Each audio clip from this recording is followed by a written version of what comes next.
Is your house gaslighting you? Like seriously, you clean it, it thanks you by exploding. 12 minutes later, you blink and boom, the socks are back, the dishes multiplied, and somehow there's glitter. You ever stand in the middle of the chaos holding a spoon you don't remember using, just whispering to yourself, I live here, right? It's not just the clutter. It's the mental fog that comes with it. The feeling like your home owns you, not the other way around. But here's the thing, I found 10 tiny habits that actually make things feel lighter. Not perfect, just less like a crime scene with the throw pillows. So if you're tired of starting over every day, stay with me. Because tip number 1, it's what I do when I'm one missing sock away from snapping. Let's go.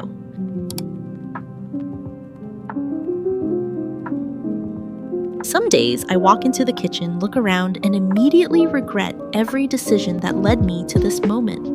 Plates everywhere, mail from last week. That one bag I swore I'd unpack 2 days ago, still just vibing on the floor. And I know I should clean, I should put things away, but honestly, my brain's like, let's just sit down and pretend this isn't happening. So when that happens, which is often, here's what I do. I pretend I'm filming a fake cleaning show and I give myself exactly 5 minutes to make it look like I tried. That's it, 5 minutes. No pressure to finish, no pressure to deep clean, just trick your brain into starting. I grab stuff off the table, toss it somewhere better than the floor, stack dishes in the sink, shove random things into drawers I'll deal with later. This isn't productive, this is survival. And 9 times out of 10, once I get going, I keep going. Not because I suddenly love cleaning, but because the mess feels smaller when I stop staring at it like it's out to get me. So if you're feeling stuck, don't clean the kitchen. Just give yourself 5 chaotic, semi-motivated, no-rules minutes. Make it look like a human lives here. That's enough. Oh, and if this kind of just do something approach works for you, you'll love what I'm posting tomorrow. I'm sharing my fastest cleaning hacks, the kind you do when guests are coming over and you have 12 minutes to make it look like you have your life together. And if you still hate everything after 5 minutes, cool, you're done. Go sit down and reheat your coffee like the hero you are.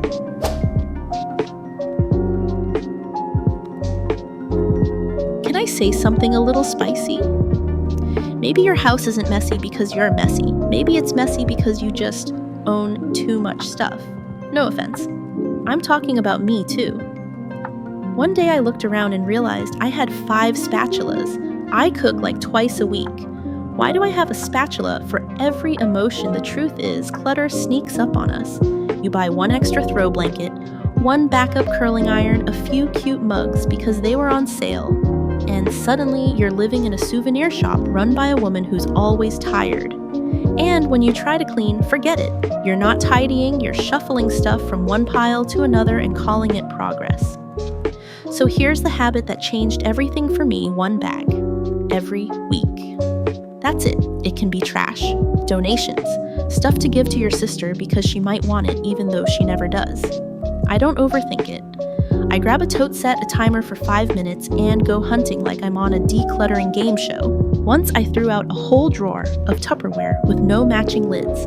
Just toss them like a dramatic reality TV moment. I haven't missed them once.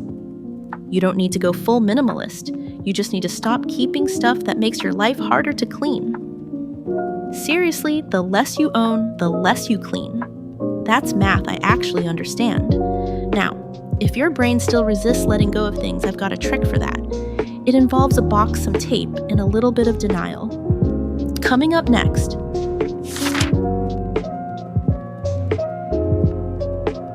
You know that one item that's been floating around your house for weeks, the candle you might gift, the charger that fits nothing you currently own, the mystery lid to who knows what, yeah, those things. They stall my entire cleaning routine. I'll be on a roll clearing counters like a boss and boom, one weird item and suddenly I'm standing there like, should I keep this? Throw it? Google it? No, we're not doing that today. So I started keeping a bin, a literal bin. I call it my I'll deal with this later but not now cause I'm tired box. You can call yours something cuter, I won't judge. Every time I hit something that makes my brain stop mid-clean into the bin, it goes. No decision needed, no guilt, just delay with style. Then once a month I go through it. Half the stuff I don't even remember why I kept it. The other half I finally know what to do with because I'm not in the middle of scrubbing the sink when I decide. The point is, you don't have to finish every decision while you're still mid-clean. You just need to keep moving. This habit saved my momentum and my attitude because cleaning is hard enough without arguing with a pack of expired batteries and a broken keychain. Next habit, let's talk about setting a few rules you actually follow even when you're tired and just want to crawl under a blanket.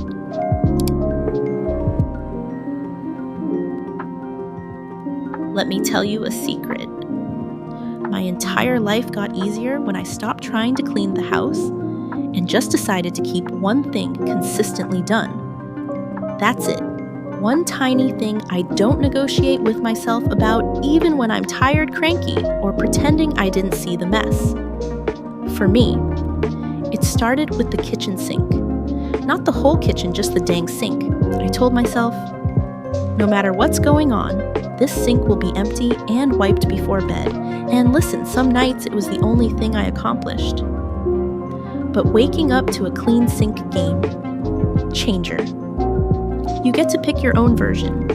It could be clearing the entryway or resetting the couch pillows before you crash.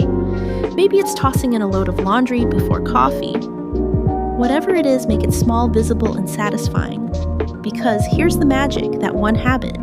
It starts building momentum. You feel like, hey, I did the thing and suddenly it's easier to do the next thing. It's not about being disciplined. It's about tricking your brain into trusting you again. Start with one. Let it be the anchor on days when everything else feels like it's floating away. Next up, we're going to talk about what to do when the motivation still won't show up like at all. Spoiler, you don't wait for it.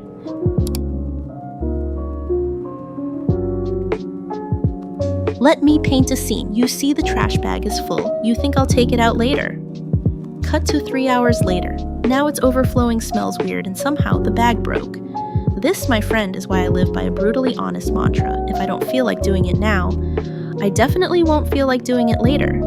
And I'm not talking about deep cleaning. I mean, the little stuff, putting shoes back on the rack, breaking down the Amazon box, wiping that mysterious splash off the mirror. These aren't big jobs, they're just annoying. And my brain loves to pretend future me is somehow going to be more motivated, more rested, and magically less irritated. Spoiler, she's not, so I try to catch myself in the act. When I say, I'll do it later, I immediately go, girl, no you won't. Then I do it, takes 20 seconds.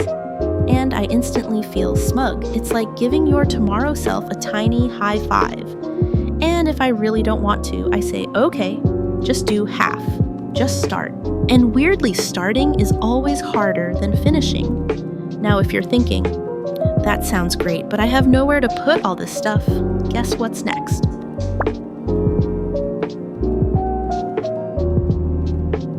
You know that thing where you clean a surface, feel amazing for 5 minutes, and then somehow everything ends up back on it, like your house is allergic to being tidy. Yeah, that's usually because your stuff doesn't know where it's supposed to live. Here's the deal. If something doesn't have a home, it's gonna float from table to counter to floor to couch until you either lose it or trip over it. So this habit is simple. Everything needs a home. Not a Pinterest perfect bin, not a color-coded label system, just a spot where it goes when you're not using it. I keep a basket by the front door for mail and keys, a drawer just for chargers and cords, a tray in the bathroom where my skincare lives so it doesn't take over the whole sink like it pays rent. It doesn't have to be pretty, it just has to exist.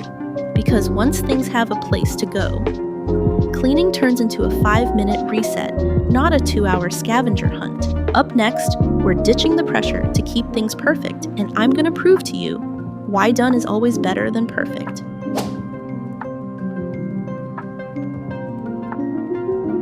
Let's just say it, perfect homes are fake. They live on Instagram, they exist in catalogs, they are not where real humans with real lives and real laundry live. So if you're constantly cleaning like someone's about to come over and judge your baseboards, babe, you're gonna burn out. I had to learn this the hard way. My house doesn't need to be perfect. It just needs to be functional and not make me cry. That means bins don't have to match. Labels can be handwritten or non-existent. Shoes might live in a basket, not a closet, and no one's checking your junk drawer. Once I let go of the idea that it had to look a certain way, I started organizing in a way that actually worked for my real life, not just for the aesthetic. And bonus, it's way easier to keep up with a home that's built around ease, not image. So let's drop the pressure to impress and focus on something more helpful systems that actually fit your life right now.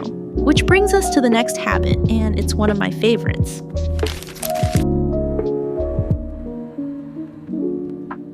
You know those spots in your house that just attract mess? No matter what you do, they're always the first to look like a disaster zone. For me, it's the entryway. Bags, receipts, keys, random stuff, I swear I don't even remember owning, all just gather there like it's their little party zone. And for a while, I kept trying to fix it by cleaning it over and over. But eventually I realized it's not a cleaning problem, it's a system problem. So here's the habit. Find your hot spots and set up something super simple to catch the chaos before it spreads. Put a tray by the door for keys and mail.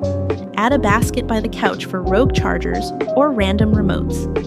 Make peace with the fact that the dining table is always going to catch junk and give it a stuff zone so the rest of it stays clear. You're not trying to fight the habit, you're redirecting it. The mess wants to land somewhere. Fine. Give it a soft landing spot that still looks semi-intentional. It's like toddler proofing, but for your own adult clutter. Next habit, we're going micro. One tiny cleaning burst, one huge mental win.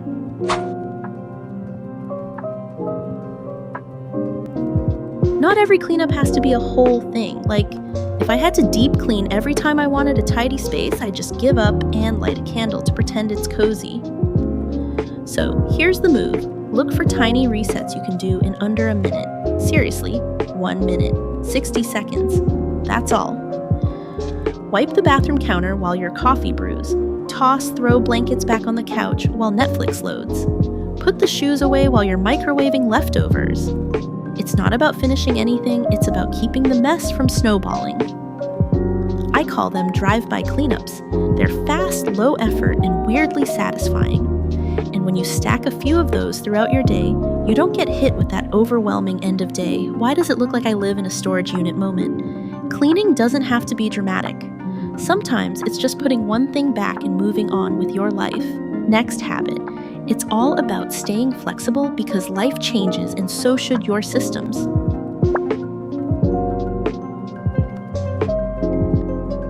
You ever set up some organizing system you were so proud of, then 2 months later you're not using it, and you feel low-key betrayed? Yeah, that's normal.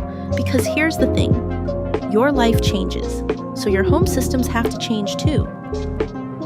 What worked last season might not work this one. Maybe your routine shifted, maybe your hobbies changed, or maybe like me, you just got tired of reaching for the step stool every time you needed your vitamins.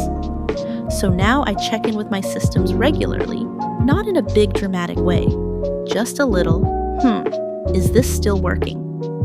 If it's not, I tweak it, move the workout gear to where I actually get dressed, switch the junk drawer into a daily essentials drawer, put the tea I drink every night on the middle shelf instead of pretending I'm going to bend down for it.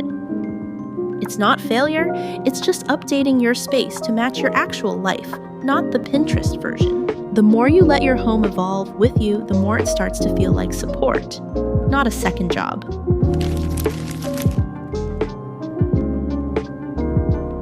So there you go, 10 habits.